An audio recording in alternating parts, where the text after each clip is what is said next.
समग्र विश्व किसी न किसी प्रकार से प्रदूषण का सामना कर रहा है, चाहे वो भूमि प्रदूषण हो, जल प्रदूषण हो या वायु प्रदूषण हो। वायु प्रदूषण के कारण लोगों में तरह तरह की सांस की बीमारियां देखने को मिलती हैं। फैक्ट्रियों में जो लोग काम कर रहे हैं उनमें चमड़ियों से जुड़े रोग हो गए या कैंसर हो गया, किसी न किसी प्रकार से वो किसी न बीमारियों से जूझ ही रहे हैं। वटवा में एक इंडस्ट्रियल एरिया है, वटवा जीआईडीसी। हम आज वहां चलेंगे और देखेंगे वहां के जो स्थानिक लोग हैं वो किस किस प्रकार की बीमारियों से जूझ रहे हैं, प्रदूषण के कारण उन्हें किस किस तरह की समस्याओं का सामना करना पड़ रहा है। तो चलिए चलते हैं और जानते हैं उनसे कि उन्हें क्या क्या समस्याएं हैं।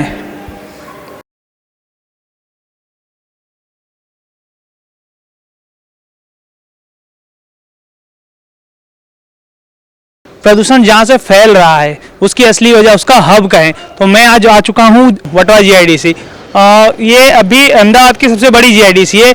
वटवा जीआईडीसी पूरे 527 हेक्टर्स में फैली हुई है और यहाँ पे फिलहाल 2700 यूनिट्स हैं जो कार्यरत है अभी। और मैंने काफ़ी यहाँ के स्थानिक लोग हैं जो उनसे भी बातचीत की कि पॉल्यूशन का जो आसपास के लोग रह रहे हैं, स्थानिक हैं, उन पे क्या असर पड़ता है। મારું નામ જયેન્દ્રસિંહ રાઠોડ છે। હું વિંજોળ ગામ વિકાસ સમિતિનો પ્રમુખ છું અને અહીંયા હાલ અમારા અહીંયા રાત અને દિવસ એટલું હવા પ્રદૂષણ રહે છે કે જેની કોઈ સીમા નથી। અહીંયા અમે આ વિંજોળ ગામનું તળાવ છે, ગૃહમંત્રી પૂર્વ ગૃહમંત્રી પ્રદીપસિંહ જાડેજાએ બનાવેલું છે। અહીંયા 6 કરોડ ને 68 લાખનું બનાવેલું છે આ તળાવ। અહીંયા સવારના સાંજ પબ્લિક અહીંયા એક્સરસાઇઝ કરવા આવે છે, પણ અહીંયા એક્સરસાઇઝ આ લોકો અહીંયા કરી શકતા નથી। અહીંયા જે एक्सरसाइज करवा आवे छे माणसो ए लोग अहीं एक्सरसाइज करी सकता नहीं, कारण के अहीं प्रदूषण जेटलुं होय छे।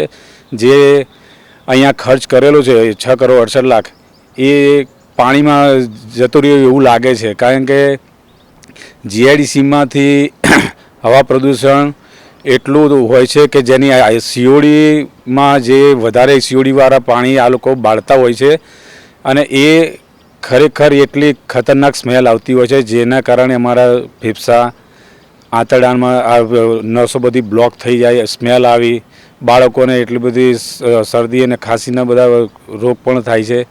घणी वखत केन्सरना पण रोगो अमारा गाममां जोवा मळेला छे अने ते हाले पण छे। राते होय छे खास करीने तो वधारे, कारण के रात्रे शुं छे कोई पब्लिक अहींया होय नहीं, बधुं आराम पर ज होय એટલે એ લોકો બેફામ રીતે ચલાવતા હોય છે અને એસિડિક પાણી પણ ટેન્કરોમાં ભરીને બહાર કેનાલોમાં ખાલી કરતા હોય છે આ લોકો ગટરોમાં। પછી ખારીકટ કેનાલ છે જે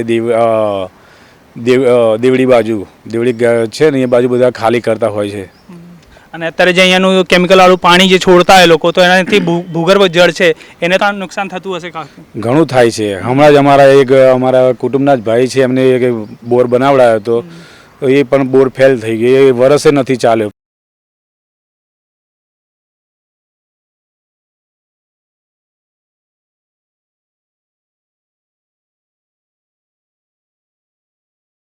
मारू नाम अजय सिंह राठोड, विंजोलनो રહેવાસી છું।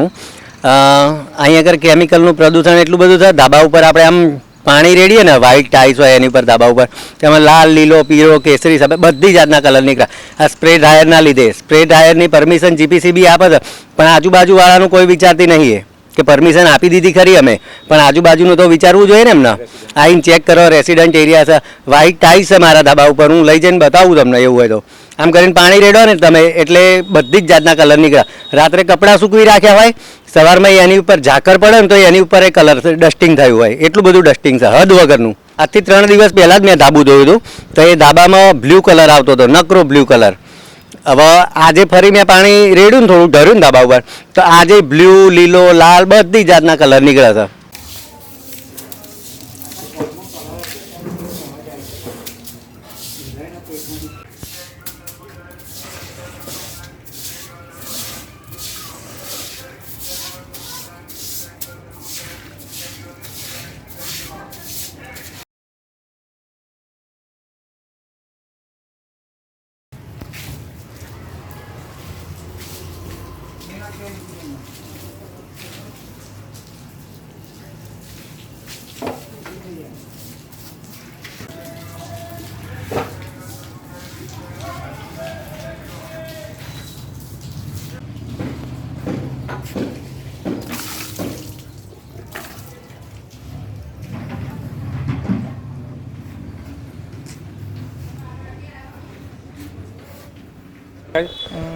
જીપીસીપી એવું કહે છે કે તળાવ ના હોવું જોઈએ, સ્કૂલ ના હોવી જોઈએ, પછી આપણે રેસિડેન્સી એરિયા ના હોવો જોઈએ, ધાર્મિક સ્થળ ના હોવું જોઈએ. બધું જ છે, સ્કૂલ છે, ધાર્મિક સ્થળ છે, તળાવ છે, રેસિડેન્સી એરિયા છે, તે છતાંય પણ પરમિશન આપે છે. કયા આધારે આપે છે આ લોકો? આ લોકોએ આ જીપીસીબી આ જોતું નહીં હોય કે ભાઈ આ 500 મીટરનો એરિયામાં આપણે આ લોકોને પરમિશન આપીએ છીએ, કેવી રીતે આપી રહ્યા છીએ?